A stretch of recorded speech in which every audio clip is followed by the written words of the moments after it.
PHE প্রকল্পের মাধ্যমে গ্রামীণ এলাকায় পানীয় জল পরিষেবার ক্ষেত্রে পঞ্চায়েতের তরফ থেকে দুর্নীতি করে নিয়োগ করা হয়েছে এই অভিযোগ তুলে গ্রামবাসীদের একাংশ বিক্ষোভে ফেটে পড়লেন। পিএইচির দুই অপারেটরকে ঘর থেকে বের করে তালাও লাগিয়ে দেওয়া হয় সেই ঘরে। ঘটনাকে ঘিরে তুমুল উত্তেজনা ছড়ায় পূর্ব বর্ধমানের রায়না 1 ব্লকের পলাশন অঞ্চলের নেত্রখণ্ড গ্রামে। জেলার একমাত্র বামেদের দখলে থাকা এই পঞ্চায়েত প্রধানের বিরুদ্ধে দুর্নীতির অভিযোগ তুলে সরব হয়েছেন এলাকার বাসিন্দারা। গ্রামবাসীদের অভিযোগ, বাইরের লোককে নিয়োগ করা হয়েছে পিএইচির অপারেটর হিসেবে, অথচ গ্রামে রয়েছে অনেক বেকার যুবক, তাদেরকে কাজ না দিয়ে বাইরে থেকে নিয়োগ করা হয়েছে এবং দুর্নীতি করেছে গ্রাম পঞ্চায়েতের প্রধান বলে অভিযোগ। যদিও গ্রাম পঞ্চায়েতের প্রধান এই অভিযোগ সম্পূর্ণ অস্বীকার করেছেন। তৃণমূল কংগ্রেসের দুই গোষ্ঠীর কোন্দলের জেরে তারা নিজেদের লোক নিয়োগ করতে চাইছে। অহেতুক পঞ্চায়েতের উপর দোষারোপ করছে তৃণমূল কংগ্রেস বলে পাল্টা তোপ দেখেছে গ্রাম পঞ্চায়েতের প্রধান। সমস্ত নিয়ম মেনে নিয়োগ করা হয়েছে বলে তিনি দাবি করেছেন। গোটা ঘটনার জেরে উত্তেজনা ছড়ায় এলাকায়। পরবর্তী সময় রায়না থানার পুলিশ আসে ঘটনাস্থলে। পুলিশের হস্তক্ষেপে নিয়ন্ত্রণে আসে পরিস্থিতি। হচ্ছে এটাই, আমাদের পলাশন পঞ্চায়েতের আমার গ্রামের দুটোই মেম্বার আছে। প্রধান ম্যাডাম এখানে দুজন দুর্নীতি করে তিনটে ব্যক্তিকে এখানে রিক্রুটমেন্ট করে গেছে পিএইচিতে।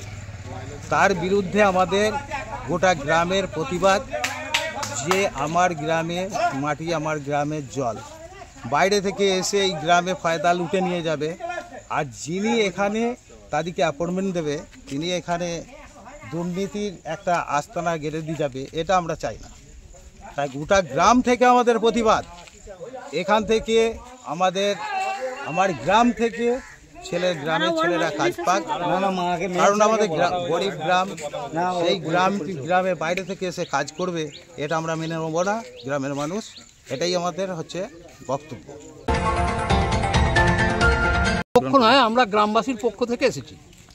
বাইরে থেকে দুজনকে অ্যাপয়েন্টমেন্ট এখানে করেছে, কে করেছে আমরা জানি না, তবে এখানে এসে শুনছি যে আমাদের প্রধান সাহেবা এখানে অ্যাপয়েন্টমেন্ট করিয়েছে এবং দুর্নীতিগ্রস্ত মানুষ তারা যারা এখানে অ্যাপয়েন্টমেন্ট পেয়েছে তাদের অনেক অভিযোগ আছে। সেই সব অভিযোগ থাকাকালীন তারা নাকি বিরাট বিরাট টাকা নিয়েছে। এরকম আলুর ব্যাপারে প্রচুর টাকা নিয়েছে, প্রায় 13 লক্ষ টাকার মতো পেয়েছে।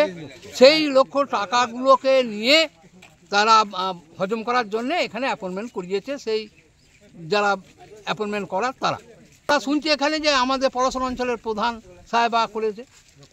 বাড়ি কোথায় এদের? বাড়ি হচ্ছে, একজনের বাড়ি হচ্ছে শ্যামসুন্দর অঞ্চলের মাদানগরে, আর একজনের বাড়ি হচ্ছে সাংনাড়া।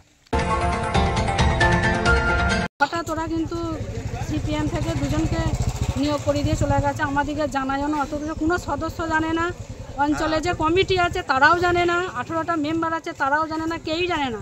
পঞ্চায়েত প্রধান আর একজন মাধব মালিক বলে একজন সদস্য আছে সিপিএমের, তারা দুজনে এসে হঠাৎ নিয়োগ করিয়ে দিয়ে চলে গেছে।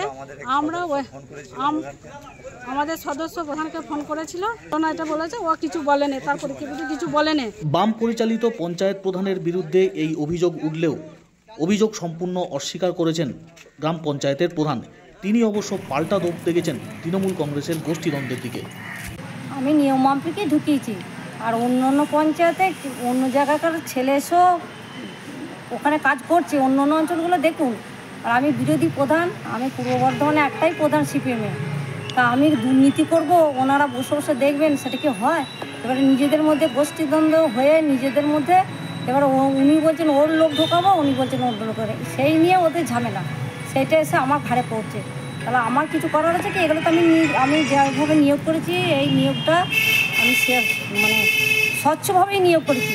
এটা কোনো দুর্নীতি নয়। আপনারা প্রমাণ করুন যে এটা দুর্নীতি আছে, প্রমাণ করুন, বা অন্য জায়গায় কীভাবে ঢুকেছে সেগুলো আমাকে জানান, তদারকি হোক। অন্য জায়গাকার ছেলে অন্য জায়গায় আদৌ ঢুকেছে কিনা আপনি দেখুন। সব পঞ্চায়েতে এই পঞ্চায়েতের ছেলে ওই পঞ্চায়েতে ঢুকেছে, এইভাবেই হয়েছে সব জায়গায়, সেইভাবেই আমি করেছি।